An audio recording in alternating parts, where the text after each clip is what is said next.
Olá, eu sou José Marcelo Santos e esta é a edição nacional do Jogo do Poder. Meu convidado desta noite é uma das pessoas mais polêmicas da atualidade, o deputado federal, presidente da Comissão de Direitos Humanos, Marco Feliciano. Ele teve mais votos do que todos os outros parlamentares da bancada evangélica e em São Paulo foi o 12º mais votado. Deputado, boa noite. A gente está negociando essa sua vinda aqui desde março. A última vez que eu recebi foi em novembro do ano passado. Finalmente deu certo. Obrigado por estar aqui. Poxa, Marcelo, eu que agradeço terem lembrado de mim. Me desculpe aí que minha vida virou um tumulto, né? No olho de um furacão. E eu falei, preciso lá uma hora que eu estiver tranquilo, em paz, até porque você foi o primeiro a nível nacional que me recebeu e abriu as portas de uma emissora para eu falar. Então, queria vir num momento bem zen. Deputado, eu quero até falar desse momento zen e disso que colocou o senhor no olho do furacão, e agora o mais polêmico de todos, né? Foi o projeto que acabou recebendo o nome de Cura Gay, um nome que o senhor não gosta, inclusive, a gente vai falar disso. Mas antes quero falar desse momento político atual. A população foi para as ruas para pressionar por melhorias em todos os níveis. Que avaliação o senhor faz desse movimento? Bom, a princípio eu vejo isso com bons olhos, até porque, para quem não sabe, os evangélicos foram os primeiros a dar nós startamos esse grande movimento de massa nas ruas. No dia 5 de junho, nós fizemos aqui na Esplanada um encontro com quase 100 mil evangélicos. E, embora as pessoas pensavam que aquele momento era um momento de desagravo à minha pessoa, que também não deixou de ser, porque ali estavam as pessoas que eu realmente represento, nós fizemos ali naquele dia um manifesto, pedimos para que a justiça brasileira funcionasse, pedimos a prisão dos mensaleiros, fomos contra naquele momento a PEC 37, então nós startamos, o movimento evangélico startou. Todavia, como a nossa manifestação foi pacífica, de fato e de verdade, porque lá não tem bebida, não tem droga, não tem tiroteio, não tem quebra-pau, não tem coquetel molotov, acho que a imprensa, a grande imprensa simplesmente ignorou a nossa manifestação, mas foram quase 100 mil pessoas aqui na Esplanada. E depois de nós veio a grande movimentação nacional, o grito dos jovens nas ruas, né? Como eu disse, eu enxerguei isso com bons olhos, até porque eu tenho um pensamento um pouco conturbado acerca do movimento de esquerda no país. Como assim? A ascensão, por exemplo, da nossa presidente, que teve talvez um dos maiores índices de aceitação da população, e eu vendo tudo que eu passo aqui dentro do Congresso acerca de família, que é a minha bandeira, e de repente ela lá em cima, no apogeu, as pessoas quase que idolatrando, amando, eu falei, tem alguma coisa errada. E de repente, startou.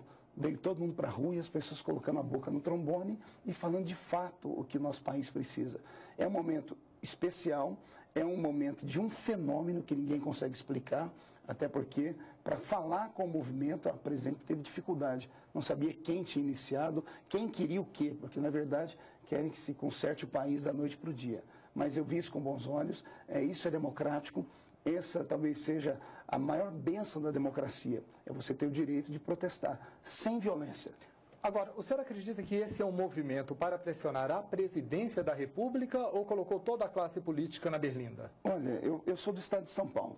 Tudo isso começou com o estado de São Paulo. Eu achei naquele momento que era uma manifestação escusa de pessoas que queriam desestabilizar o governo de São Paulo, que queriam naquele momento, talvez pela eleição do próximo ano, querendo tirar o governador Alckmin, que estava fazendo um brilhante trabalho acerca da violência, etc. e tal. Mas parece que as pessoas que começaram esse movimento perderam o controle. Hoje, sinceramente, eu não sei te dizer o que eu penso de tudo isso. Parece que eu escuto lá no fundo, assim, um ecozinho de uma vozinha querendo nascer, gritando, volta Lula, alguma coisa parecida com isso. Mas daria para dizer que esse seria um movimento dos próprios esquerdistas? Olha, Porque parece que a presidente Dilma Rousseff acabou sendo duramente atingida por isso. A popularidade dela, o Datafolha apontou, caiu para pouco mais de 30%, em torno de 35%. Desculpe, na verdade, nunca isso foi, despencou, né? Despencou. Veja só, logo nas primeiras manifestações, quando houve aquele embate com a polícia e os manifestantes em São Paulo, descobriu-se naquele momento que havia um partido de esquerda por trás de tudo aquilo. A mídia até divulgou, mas de repente alguém veio e abafou, que começou com o PSOL. E nós sabemos que o pessoal é de esquerda, talvez da ultra-esquerda, né? A maioria deles dissidentes de partidos de esquerda, só que os de esquerda deles eram... O pessoal é muito semelhante, e aí sem julgamento se isso é bom ou ruim, espero que os membros do partido me compreendam, de uma filosofia muito parecida com as da origem do Partido dos Trabalhadores. Para mim, eles vão além, né? O PT, para eles, já não era tão de esquerda, então eles criaram uma esquerda mais de esquerda ainda. Porque o PT veio mudando ao longo dos anos. Hoje, né? O PT não tem mais uma característica. Qual é a ideologia do PT hoje? Não tem. Houve um tempo que a ideologia do Partido dos Trabalhadores eram os trabalhadores. Eu acredito que hoje, no cenário nacional, o único partido que tem uma ideologia fixa e firmada, não retrocede, não tem vergonha de falar, é o meu partido, que é o PSC, que é a bandeira da família. O restante eu não consigo ver ideologia mais. E ao mesmo tempo, de quem não é seguidor ou simpatizante dessa ideologia, chama de ultraconservadora. Como é que vocês trabalham com esse rótulo? Pessoal, o meu partido, ele não aceita que nós somos conservadores, nem que nós somos de direita, nós somos de centro. É o que diz sempre o presidente do partido, que é o pastor Everaldo. De centro porque nós temos a mente aberta, só que nós temos princípios. Como nosso partido tem uma filosofia cristã, os princípios cristãos para nós são inegociáveis. Nós respeitamos todos os demais, só pedimos que as pessoas nos respeitem. Só que é nadar contra uma correnteza, é andar na contramão da avenida. E nós sentimos o efeito disso sobre nós. Quero falar muito disso ainda, sobre como é que vocês lidam com isso, como é que a bancada evangélica, de maneira geral, acaba enfrentando esses movimentos. Mas ainda falando deste movimento atual da sociedade nas ruas, a presidente Dilma Rousseff reagiu e chamou para ela a responsabilidade por resolver algumas questões, entre elas a reforma política que não anda no Congresso. Agora, interessante é que isso não foi pedido pela população. Os manifestantes não pediram reforma política. Como é que o senhor classifica, então, esse movimento dela? Para mim, nesse momento, ela tenta desfocar os assuntos e ela tem uma equipe muito sábia para isso, porque está conseguindo, né? Mas eu tenho medo de que isso seja uma artimanha do PT para se perpetuar no poder, de fazer aquilo que a reforma política, não sei se você sabia, com certeza sabe, o relator da reforma política dentro do Congresso é do PT. É do partido. E foi rejeitado do jeito que estava, foi aprovada apenas uma pequena mudança e o governo não ficou satisfeito com isso, porque com a maioria da base do lado não conseguiram votar.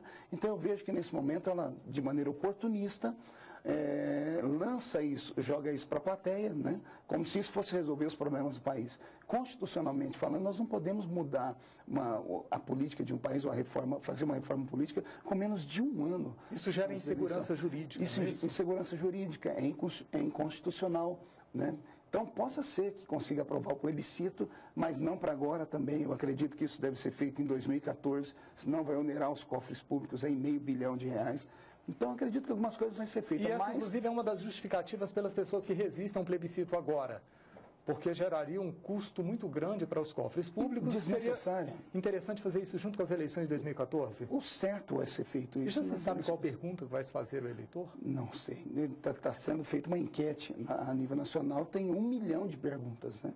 Então, por isso que eu digo que nesse momento, essa estratégia que a presidenta criou com a sua equipe é para desfocar os assuntos das manifestações.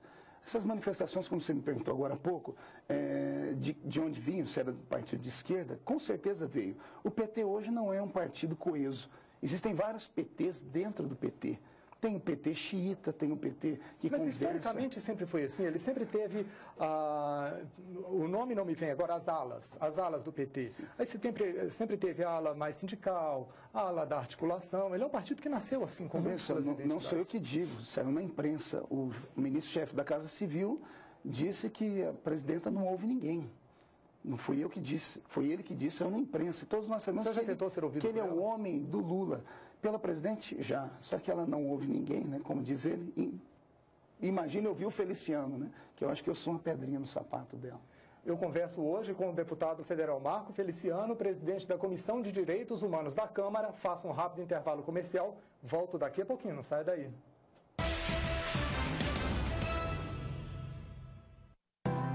Desesperada vai me ligar você.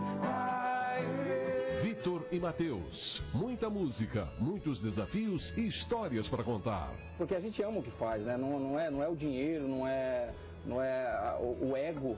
Leão Lobo visita Vitor e Matheus, nesta sexta, 11 da noite. Tudo Tudo que você precisa para deixar a sua casa melhor tá na Casas Bahia. Se você tem o cartão do programa Minha Casa Melhor, corra para a loja e compre tudo para a sua casa com o melhor preço do Brasil. São refrigeradores, fogões, lavadoras, TVs, computadores, camas, mesas, guarda-roupas e sofás. Vem e utilize seus créditos do programa Minha Casa Melhor. Casas Bahia, o melhor preço do Brasil para deixar sua casa ainda melhor. Sky Livre é a parabólica digital da Sky. Tem filmes dublados, canais religiosos, novelas, desenhos, séries, esportes e muito mais. Com som e imagens 100% digitais. Sky Livre pega em qualquer lugar do Brasil. O seu receptor e antena são compactos e o melhor de tudo, não tem mensalidade. Leve para a sua família muito mais diversão. Peça agora o seu Sky Livre. Ligue 4004-2890 ou acesse skylivre.com.br. Boa diversão. Sky Livre, a parabólica digital da Sky. Eu faço imitações de gente famosa. As aparências podem enganar, mas as digitais não. Ninguém pode se passar por outra pessoa. O recadastramento biométrico começou em várias cidades do país. É a Justiça Eleitoral tornando as eleições ainda mais seguras. Verifique se na sua cidade está acontecendo a biometria, pois quem não comparecer no prazo terá seu título cancelado. Saiba mais no site tse.jus.br. TSE, Justiça Eleitoral. Vento Aragano, o melhor churrasco da cidade de São Paulo. As mais saborosas carnes. O Vento Aragano oferece um ambiente perfeito para a família, os amigos e os negócios. Avenida Rebouças, 1001. Eu tenho 15 anos. Meu prato preferido é lasanha. Beterraba? Nem pensar. Sou do signo de Câncer, mas não acredito muito nessas coisas. Me amarro em música pop, sou apaixonada por livros e adoro dias de chuva. Prazer, eu sou a Bianca. Para doar sangue, você precisa conhecer a pessoa? Pronto, agora você já conhece a Bianca. Seja para quem for, seja doador. Procure o Hemocentro mais próximo. Estamos de volta com o Jogo do Poder e hoje eu recebo nos estúdios da CNT em Brasília o presidente da Comissão de Direitos Humanos da Câmara, o deputado federal, pastor Marco Feliciano. Deputado, no bloco anterior a gente está falando desta mobilização política que tomou as ruas do Brasil, principalmente durante os jogos, nos dias de jogos da Copa das Confederações. Antes da gente começar a gravar o programa, a gente estava conversando sobre as pessoas que participam, né, desse movimento. O senhor estava me dizendo que acredita, inclusive, que são os mesmos manifestantes que vão para a porta do seu gabinete, para a porta da sua casa, é isso? Com certeza. As pessoas que foram para a rua manifestar contra mim são exatamente as mesmas. O número deles não cresce e nem diminui, são os mesmos. A semana passada, quando as manifestações minguaram, as pessoas não foram mais para a rua, o movimento saiu sozinho em São Paulo.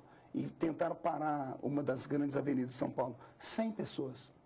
100 pessoas manifestando contra mim. É o mesmo grupo de sempre. O mesmo grupo de 120 dias atrás, que foram para frente das minhas igrejas, que foram para frente da minha casa, que me hostilizaram na rua, que me hostilizaram aqui dentro da Câmara dos Deputados. O mesmo grupo. E como é que o senhor recebe essas manifestações? Bom, quando elas vêm de maneira democrática e ordeira, eu recebo com bons olhos, porque eu sou um político e sou um parlamentar. Mas quando elas vêm com violência, com intolerância, quando vêm com xingamentos, quando oprime a minha família, quando cerceia o meu direito de ir e vir, o meu direito de culto, que é preservado pelo artigo 5º da Constituição, aí eu fico irritado. Fico irritado, fico assombrado. Para você ter uma ideia, o resultado de toda essa perseguição que eu sofri, eu tenho uma filha de 18 anos. Minha filha está saindo do Brasil, tive que tirá-la da universidade, porque o sobrenome Feliciano pesou demais dentro da classe. E ela passou a ser hostilizada na universidade, é isso? Demais, tanto nas mídias sociais como na própria universidade, né? Porque virou modismo, né? Virou modismo. Eu sou hoje o exemplo do que há de mais conservador que existe no país. Então, conservador tem outros apelidos, como retrógrado, o homem que provoca retrocesso.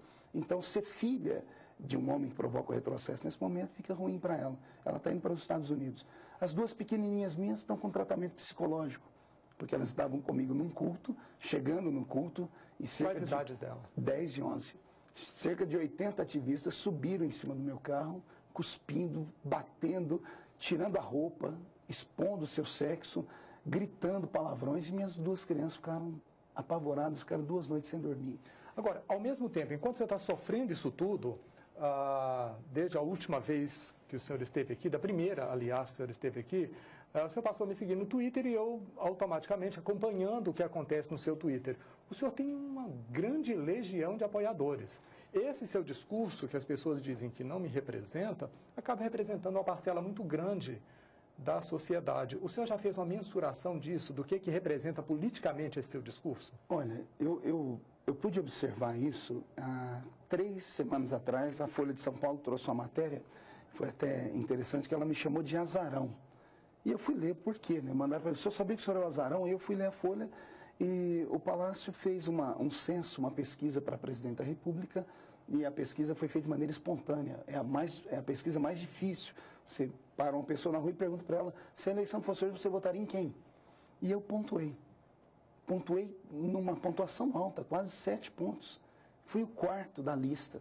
E eu não faço campanha para nada. Então, por isso... para presidente da República? Para presidente da República. Está na Folha de São Paulo, do dia 7 de junho. Então, isso representa é um fenômeno. Isso. E acendeu a vontade de ser presidente? Olha, vontade não te falo que não falta. Eu até tenho vontade, mas não teria competência hoje. Eu estou político há 2 anos e meio só. Estou aprendendo a arte da política. Mas já é uma coisa que o senhor mira ser presidente da República? Quem sabe no futuro, veja só, dentro de 10 anos, eu creio, pelo IBGE, o Brasil será de maioria evangélica. Dentro de 10 anos eu vou ter 50 anos. Vou estar aí com uma longa caminhada na política, já entendendo um pouco. Quem sabe o que pode acontecer daqui para frente? E evangélico vota em evangélico? Evangélico vota. O nosso voto é segmentado. Porque as pessoas votam porque conhecem.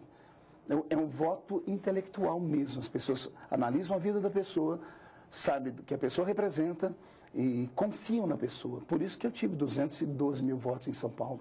Eu acredito que a sua assessoria de imprensa, a sua assessoria de comunicação tenha tido muito trabalho nos últimos meses. Demais da conta. O país inteiro, empresas internacionais, eu tenho feito matéria para França, Alemanha, Estados Unidos, boa parte da Europa. Eu me tornei uma figura conhecida no mundo todo. E como te retratam?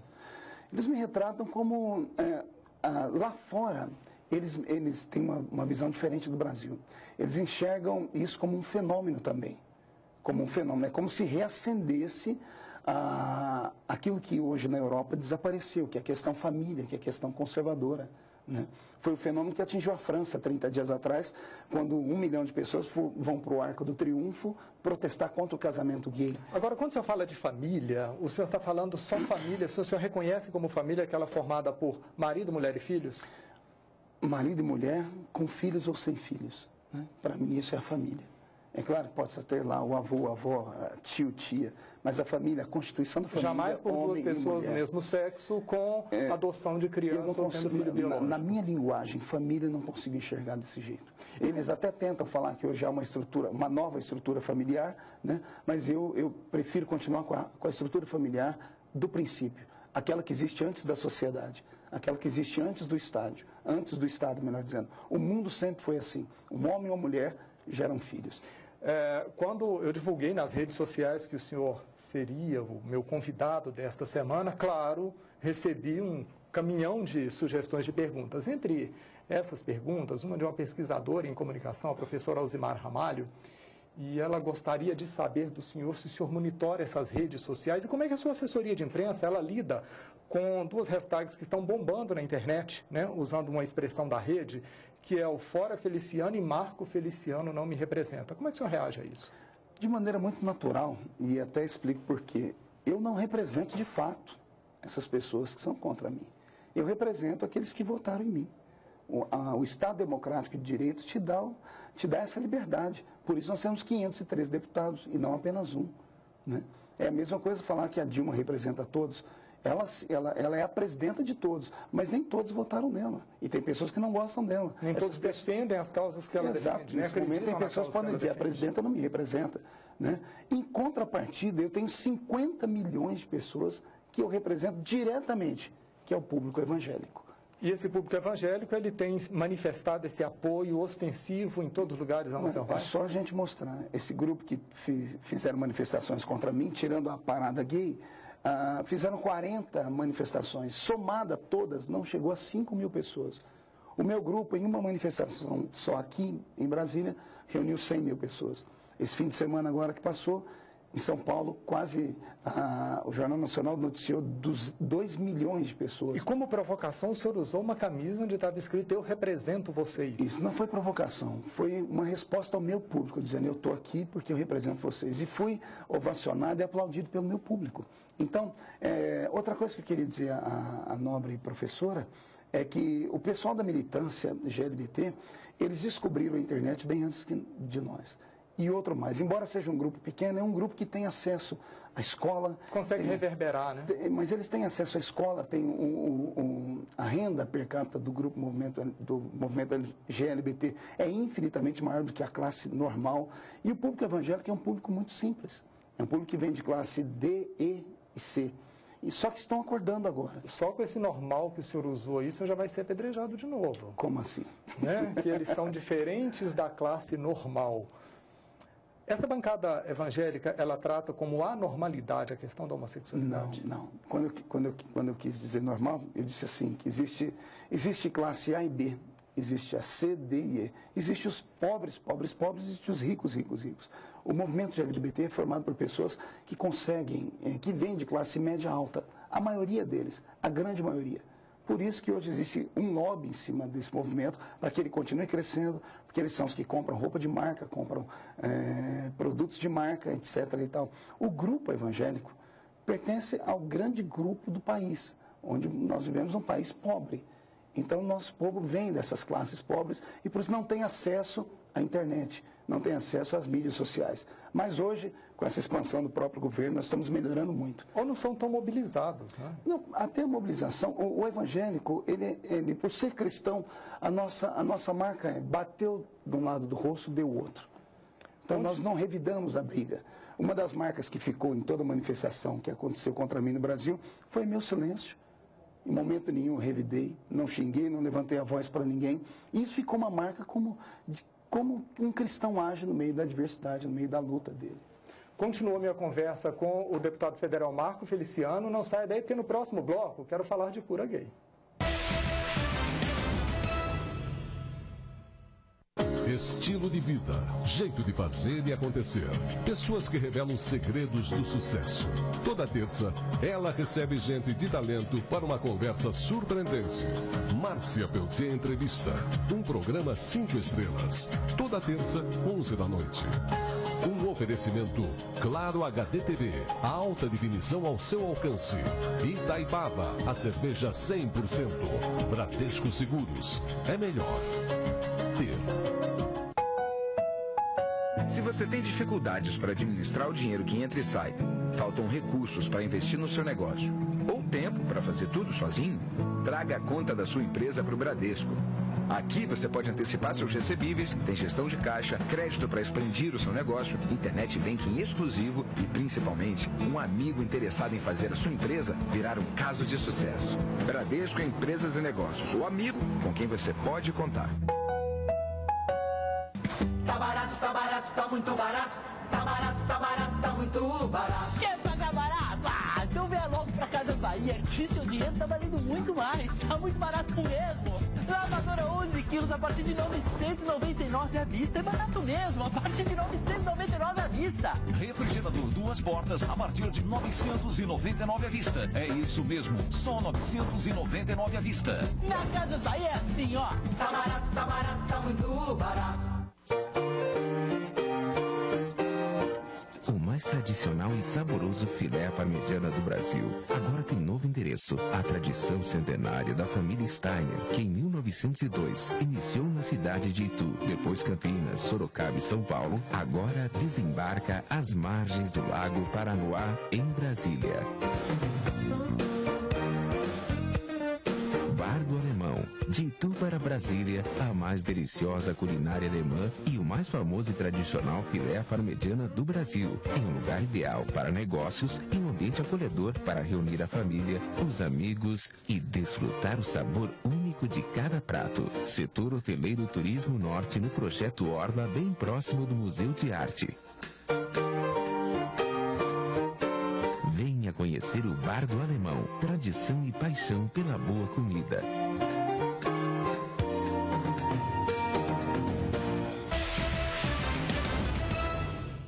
Estamos Estamos de volta com o Jogo do Poder e eu recebo nos estúdios da CNT em Brasília o deputado federal e presidente da Comissão de Direitos Humanos, o pastor Marco Feliciano.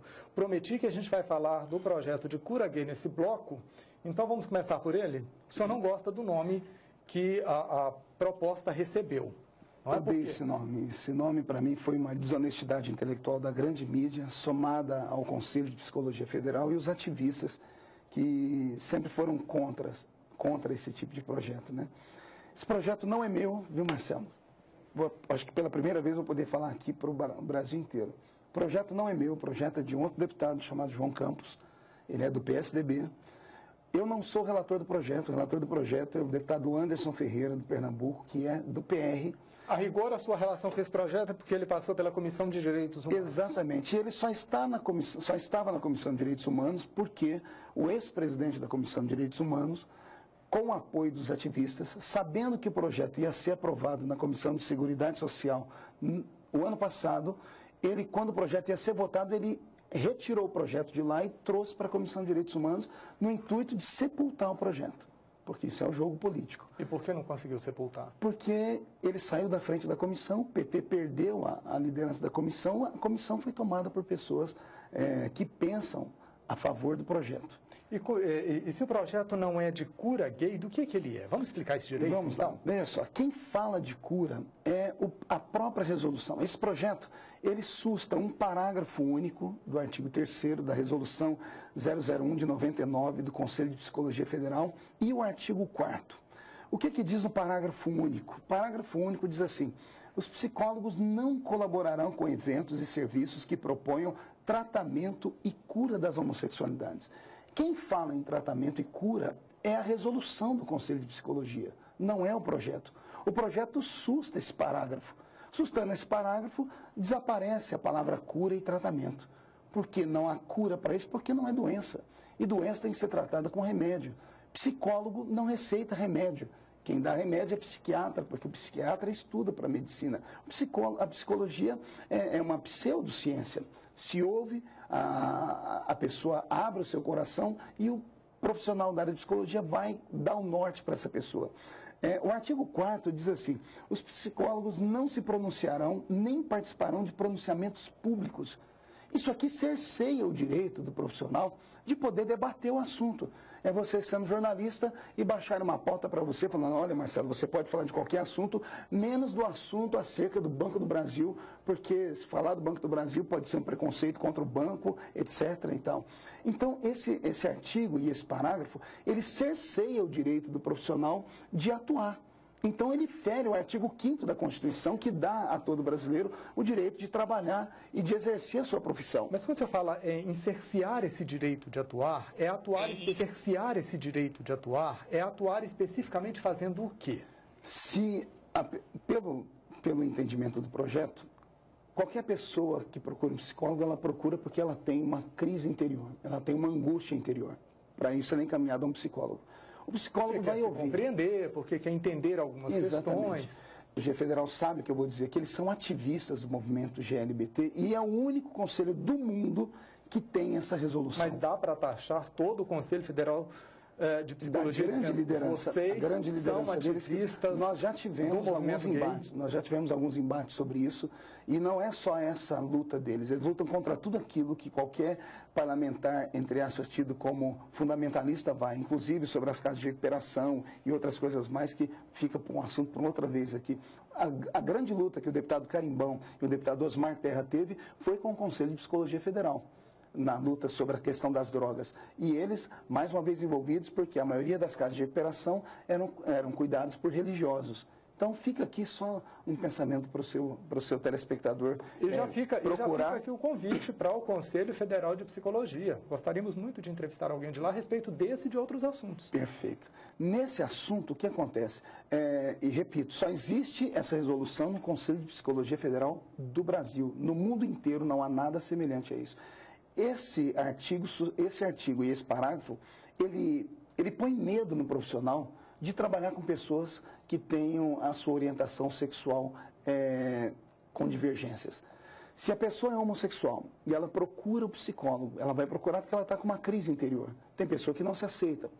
O moço, ele olha para o seu corpo, biologicamente falando, anatomicamente falando, ele é homem. Só que ele tem uma carência excessiva por homem, é compulsivo. Ele não se aceita, a família não aceita, e vão chamar isso de preconceito. Não, porque a anatomia dele diz que ele não é. Qual era a única ciência que poderia tratá-lo? A psicologia. A pessoa ia procurar o psicólogo ia ver sobre as suas compulsões. O psicólogo pode, por exemplo, falar com um cidadão que tem uma tara exacerbada, falar para ele, você tem que ficar 1 mês, 2 meses segurando a sua compulsão, sem ter sexo. Não importa com quem seja, para que a sua compulsão seja tratada. Se um psicólogo falar isso para um homossexual, fala que ele não pode fazer sexo por 30, 60 dias, seja lá com quem for, e essa pessoa sair dali e contar isso para qualquer pessoa e chegar no conselho, esse psicólogo vai ser cassado. Nós já temos aqui no Brasil pessoas que foram caçadas e perderam o seu diploma, perambulam aqui pelo Congresso Nacional. Mas a gente não tem aqueles casos de profissionais que prometem reverter a orientação sexual? Não existe isso. Nenhum deles promete. Qualquer pessoa que estudou a mente humana, que é discípulo de Freud, sabe disso. Eu que não estudei psicologia sei disso. Não existe promessa. Porque se a pessoa procurou é porque já é meio caminho andado. Agora, se ela procura e diz assim, eu não quero ser, é um direito dela. E se ela diz que não quer ser, cabe a esse psicólogo dar a essa pessoa a orientação certa. Agora, se for feito isso, vão chamar de preconceito e a pessoa pode perder. O contrário não acontece, Marcelo. Se a pessoa chega e diz assim, olha, eu sou hétero, mas eu estou com uma tendência homossexual, eu quero sair do armário. Aí o psicólogo tem toda a liberdade do mundo de ajudar essa pessoa a deixar. Entendeu? O que essa resolução faz, o que esse projeto de decreto legislativo do João Campos faz, não é curar. É dar liberdade do psicólogo e do paciente conversarem. É dar liberdade do psicólogo ir para qualquer reunião e poder... Se você chamar de psicólogo mas no caso especificamente, conversarem para tentar reverter ou conter essa... Para tentar chegar àquilo que a pessoa precisa. O que é... Quem manda no profissional da saúde é o paciente. Uma das premissas da área da saúde é essa: o paciente tem que ser atendido naquilo que ele quer. Se o paciente não quer ser, é um direito dele. E se existem formas para isso, existem livros para isso. No mundo inteiro existem pelo menos uns 30 ou 40 tratamentos dentro da psicologia. Tem uma pessoa que eu gostaria de te indicar, não sei se vocês teriam coragem de trazer aqui, um rapaz que trabalha no Tribunal de Contas da União. Ele é um escritor e ele escreveu um livro sobre a homossexualidade masculina. Ele foi homossexual por uma infinidade de tempos, casou, tem família, reverteu, e ele escreveu um livro sobre isso, mostrando os tratamentos que existem dentro da psicologia, citando mais de 200 psicólogos de renome. E o senhor acredita em reversão de sexualidade? De sexualidade, eu acredito em reversão, eu acredito em reorientação. O que é homossexualidade? É aqui que nós temos que parar para pensar. É aqui que entra a participação de um psicólogo. A homossexualidade é um fenômeno. Não é doença. Isso é ponto pacífico. Eu entendo isso. Não é doença. Se não é doença, não tem cura. Se não é doença, é o quê? A pessoa nasce assim? Também não nasce assim. Não existe gene gay. A ciência não descobriu isso ainda. Então a pessoa não nasce assim. Prova disso é que dias atrás um jogador de basquete americano assumiu a sua homossexualidade e ele é gêmeo. E é gêmeo daquele gêmeo que nasce do mesmo óvulo. Univitelino, é isso, né? Isso. Ele nasceu com as mesmas células do irmão, só que o irmão é hétero e ele é homo. Então isso prova que a pessoa não nasce assim. E a maioria das pessoas que são homossexuais, a grande maioria, passaram por um trauma. E o trauma tem que ser tratado à luz da psicologia. Foram violentados sexualmente, foram abusados sexualmente. Tem um monte de gente pulando no sofá de raiva nessa hora. Mas é a verdade. A verdade tem que ser dita, porque eu recebo nas igrejas, eu converso com pessoas. Quando eu me tornei quase que um expert nesse assunto, eu recebo pessoas do mundo inteiro que sentam comigo em todos os lugares e falam sobre isso. A maioria deles sofreram abuso sexual. A maioria deles passaram por esse tipo de constrangimento. A ausência do pai, a ausência da figura paterna do pai, cria dentro da pessoa carências que ela vai simplesmente projetar em outra situação, em outro homem. Então, o assunto é complexo e, detalhe, não está terminado. Não há um ponto final. Então, se não há um ponto final, alguém tem que estudar. Mas quem é que pode estudar a mente humana se não um psicólogo? Mas o psicólogo brasileiro, segundo o que está escrito aqui, ele não pode. Se não pode, acabou. No intervalo, eu falei que ia te fazer uma provocação, correto? Correto. Então lá vai. O senhor vai me responder no próximo bloco. Tá bom. O senhor diz que acredita em reorientação sexual. No próximo bloco, eu quero que o senhor me responda se para o senhor seria tranquilo ter um genro que passou por esse processo de reorientação. Volto daqui a pouquinho com o deputado federal Marco Feliciano. Não saia daí.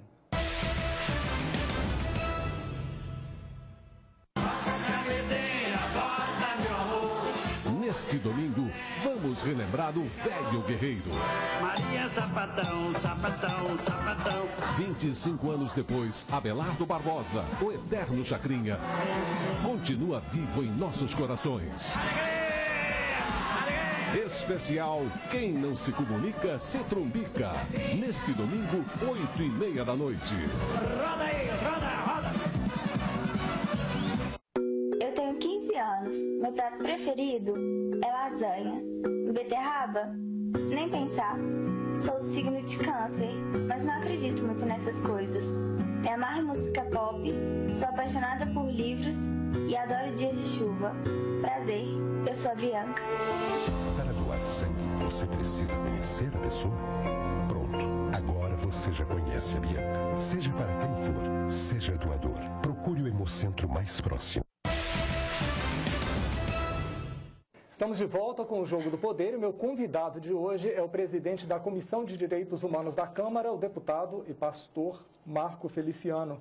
Eu deixei no ar uma provocação no bloco anterior. O senhor disse que acredita na reorientação sexual. E eu perguntei, tudo tranquilo então ter um genro que passou por esse processo de reorientação? Sem problema nenhum. Se ele provar que ama a minha filha. E a minha filha fala, papai, eu o amo também. Tendo sinais de que agora, nesse momento, ele é hétero. Como é que se mede esses sinais? Isso aí, os jovens sabem fazer isso. A libido deles vai mostrar para eles o caminho, né? A testosterona vai mostrar o caminho. Mas, veja só, Marcelo, eu não tenho preconceito nenhum. Eu tenho homossexuais que frequentam a minha casa. E aí? Como é que ele se posiciona? A imprensa inteira foi na minha cidade, moraram dentro da minha cidade por uns 40 dias, eu moro numa cidade pequena, para vasculhar a minha vida toda. E entrevistaram pessoas do meu convívio. E chegaram um rapaz que frequenta a minha casa, ele faz os aniversários das minhas filhas, ele com a minha esposa que deixaram a minha casa mais bonita, como é que chama isso? Eu não entendo muito. Decoração. E ele foi entrevistado por todos os jornais, e em todos os jornais ele disse, o pastor não é homofóbico, o pastor é meu amigo, almoço com ele na mesa dele, sempre me respeitou, e eu também sou contra o casamento gay, ele falando, não fui eu não, mas ninguém noticiou isso. A mídia não deixou. Então em boa parte da mídia, claro que toda regra tem exceção, existe militância, existe extravagância, existe maldade. Se tivessem colocado esse rapaz a princípio, não tinha tido problema. Foi como quando me chamaram de racista. Levou-se 2 meses e meio para colocar... Que foi uma outra polêmica, né? O senhor teria dito que os negros são descendentes de uma raça amaldiçoada, isso? Não, eu disse que os africanos eram descendentes de um filho que havia sido amaldiçoado por Noé. Mas levou-se 2 meses e meio para colocar na mídia a foto da minha mãe, que é negra. A foto do meu padrasto, que é mais negra que minha mãe ainda. Uma mãe que, da primeira vez que você esteve aqui, você fez uma revelação sobre ela, que depois acabou... A mídia toda mostrou para o Brasil inteiro aí, ainda bem que viram que não era mentira, eu falo verdades. Então existe maldade, para se vender jornal, papel, se faz de tudo, infelizmente nesse país é assim. Tem um grande jornalista que eu gosto muito de seguir também no Twitter, que é o Reinaldo Azevedo, embora ele não goste muito de mim, né, mas ele é muito sincero no que escreve, e ele escreve como acho que qualquer jornalista deveria escrever ou falar, de maneira imparcial, mostrando a notícia como ela é, e não fabricando um estereótipo, jogando uma pessoa contra a sociedade. Então, nunca fui homofóbico, não sou homofóbico, não tenho nenhum tipo de ojeriza a pessoas que têm sua orientação sexual diferente da minha. Eu só gostaria que eles entendessem que é uma posição minha não concordar com os atos. Agora, assim como eles não concordam com os meus atos. Só que eu não vou para frente da casa deles xingar, eu não vou atormentar os filhos deles, eu não entro no Twitter deles para falar palavrão e nem coisas assim. Então eu sou de boa, tranquilo. Quando o senhor assumiu a presidência da Comissão de Direitos Humanos, a sociedade brasileira começou a discutir esta comissão na Câmara. Foi. Né? O senhor acredita que tem alguma coisa de positivo aí, porque a gente colocou o país inteiro para discutir direitos humanos, ou é direitos humanos ainda segmentados? Olha, eu pensei que a gente ia conseguir abrir a mente dos brasileiros acerca disso, mas eu estou vendo que já estou aí no meio do ano e até agora não se falou nada de direitos humanos de verdade na grande mídia. Direitos humanos são direitos que os humanos perdem, né? E existem classes de seres humanos no nosso país que sofrem discriminação violentíssima e para eles existem capítulos na Constituição Federal, como por exemplo os índios. Os índios são chamados pela Constituição Federal de minorias de fato. E para eles existem uma série de leis que não são cumpridas. A Comissão de Direitos Humanos, que hoje eu presido, passou quase 8 anos sem fazer uma audiência pública para ouvir os índios. E eu consegui fazer, junto com o meu colegiado, conseguimos aprovar 3 audiências públicas e vamos fazer agora um seminário. Se os índios tivessem sido ouvidos, as suas pendências ouvidas, o seu coração aberto, se tivesse alguém trabalhado por eles, não teria acontecido talvez esses assassinatos que ocorreram ao redor do Brasil, nesses enfrentamentos por causa de terras e coisas mais. Minorias que nunca foram ouvidas. Os quilombolas, fizemos uma audiência pública agora há menos de 2 semanas sobre os quilombolas, eu chorei de saber que existem pessoas que são descendentes direto dos escravos, que habitam nas terras que deveriam ser deles. E não tem titularidade disso ainda. Não tem titularidade, não tem água, não tem esgoto, não tem energia elétrica, não tem escola. São redutos com 2, 3, 4 mil pessoas quilombolas. Esses são minorias e nunca foram ouvidos na Comissão de Direitos Humanos. Existe uma minoria, que são de pessoas que moram nas ruas, são sem teto, sem vida, sem esperança. Não são ouvidos. Então, existe uma série de coisas que os direitos humanos podem fazer, mas não faz. E por que o senhor acha que esses assuntos não tomam a pauta da discussão de direitos humanos de maneira geral? Porque essas minorias são tão pobres que não têm vez nem voz. São desarticuladas. Nem oportunidades. Falta eles articulação. Mas como é que eles vão articular se eles não têm internet, se eles não têm luz elétrica? Se não tem luz elétrica, como é que eles vão lutar pelos direitos deles? E o que a comissão pode e vai continuar fazendo? Nós estamos indo atrás desses grupos, estamos indo atrás desses grupos para ouvir suas pendências. Sobre os quilombolas, por exemplo, nós trouxemos um procurador da República e ele mostrou para nós, em cifras, os milhões que são liberados para esses grupos, mas não chegam na ponta. Então, nós vamos pedir por esses dias agora... Mas o que acontece com esse dinheiro? Não chega na ponta e não é gasto ou sai dos cofres desaparece. públicos? Nós queremos saber para onde é que esse dinheiro vai. Inclusive, nós estamos já com 2 requerimentos para convidarmos 2 ministros de Estado para estar conosco na Comissão de Direitos Humanos, porque nós queremos saber o que é que acontece. Porque o dinheiro é aprovado no orçamento, o dinheiro sai, mas não atinge as pessoas na ponta. Alguém está se beneficiando e essas minorias não estão. Diferente da minoria que é protegidíssima no país, do movimento GLBT, que inclusive sai no jornal Marcha em São Paulo, R$1.800.000.